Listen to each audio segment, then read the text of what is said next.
After much anticipation, the Brian May signature is here.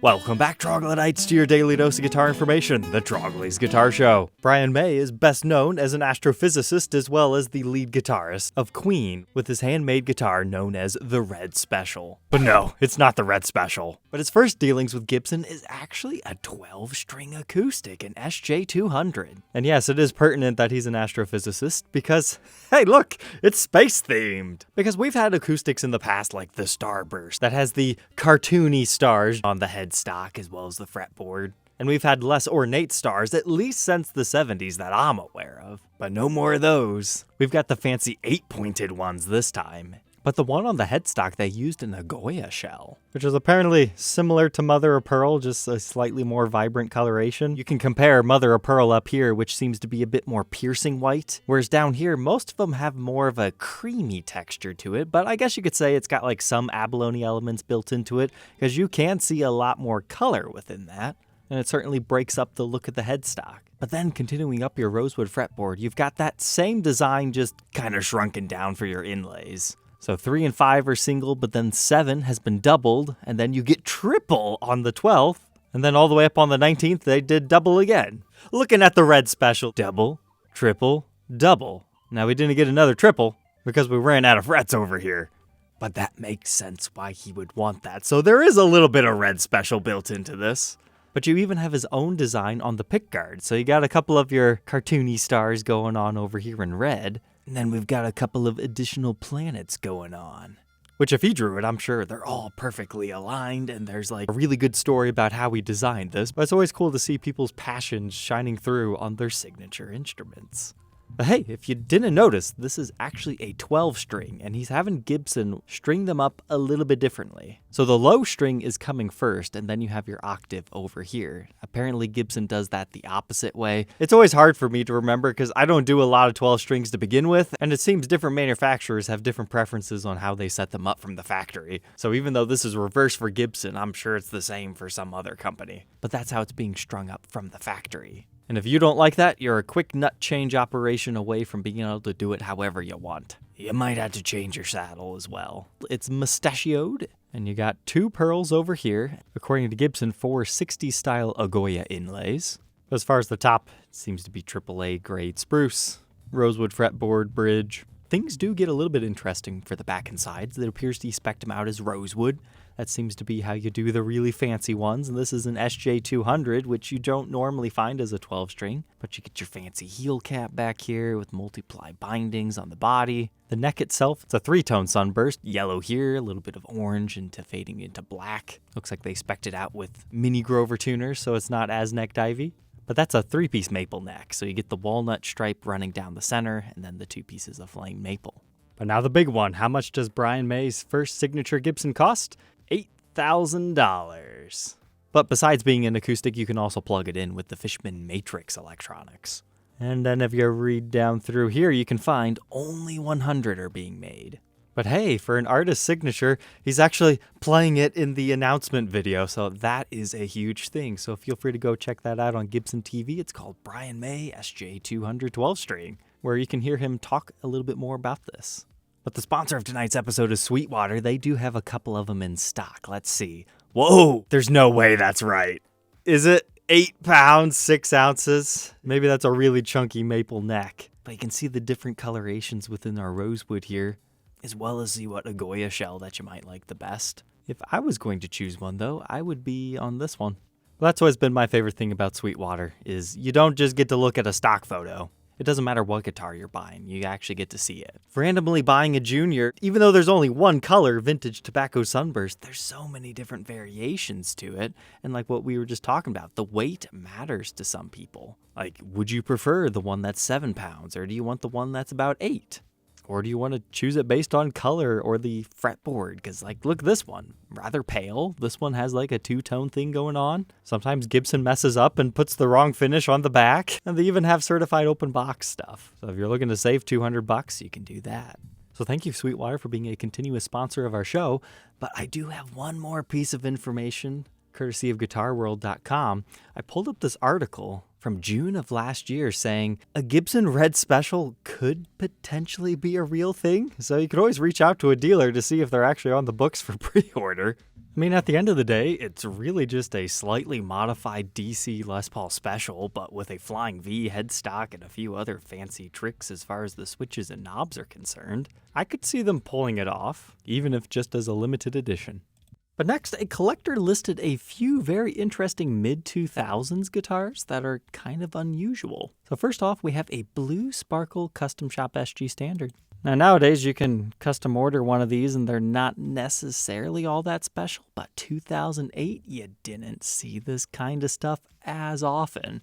But it looks like this one was played a little bit, even modified the humbuckers, so Thornbucker and Sir Thornbucker too. They're just missing one screw on the back. That's a really large metal flake on that one. That's gonna blind someone. But he's asking $5,400 on it. Looks like he's going through a tough time. So let's help him out. What else has he got? Looks like a regular cherry one, Gibson USA SG Special. He must like blue. And now we know where he found his love for the Sir Thornbucker set, because he's got some sort of a telly over here. I could have swore he had like a bunch of other cool custom color things, but I don't see it in his sold. Maybe he took the listings down, but he definitely seems to be a pedal head. I thought this was an interesting one up in Canada. $11,000. You gotta really want it for that. But this is a Silver Burst 58 style Flying V with the Carina body. Not that you can see it anymore, but I'm sure there's collectors out there that want one of every single color of the modern day Carina Vs before they discontinue them. But the custom shop has been getting fun with the solid colors lately. But here's the other thing. It's gold hardware. You don't normally find that stock with Silver Burst. I used to think it clashed badly. But ever since my ES347 review, it's kind of grown on me. And along a similar vine, there was a Candy Apple Blue 67 V reissue. So we switch back to mahogany body, vastly different layout. I've got reviews if you want them. In fact, I would suggest the Lenny Kravitz signature Flying V review to have something very similar to this.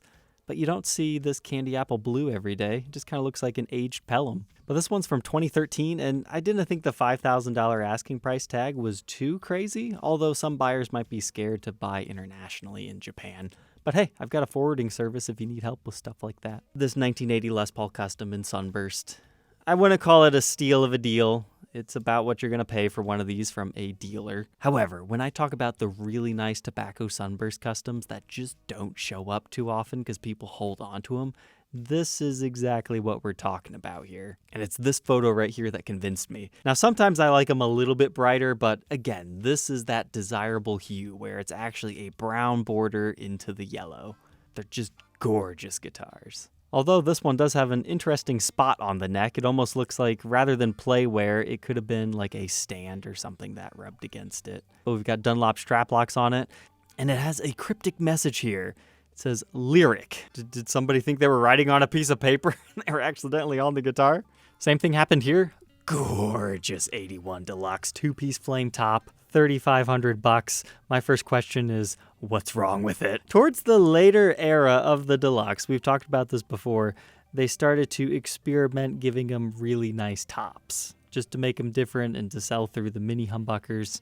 But at first glance, we can see it's been refretted, it's got a new nut, so that definitely makes it player's grade rather than collector's grade, which normally a top like that would make it. It's Nashville built, 1981, 42nd day of the year. Looks like somebody has replaced the tuners, not that big of a deal. The neck is looking okay, still within the maple era. Got a beautiful one-piece mahogany back, just seems to be scratched up. Somebody might have played with the pickups at one point in time, but tailpiece looks good, bridge looks good.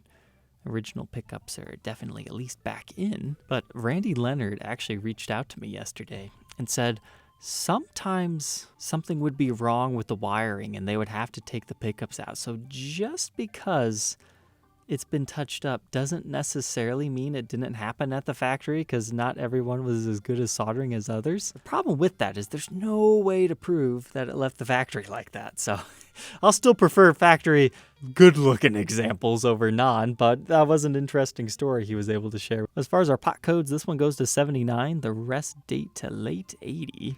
Doesn't look like anybody's routed these things out or anything.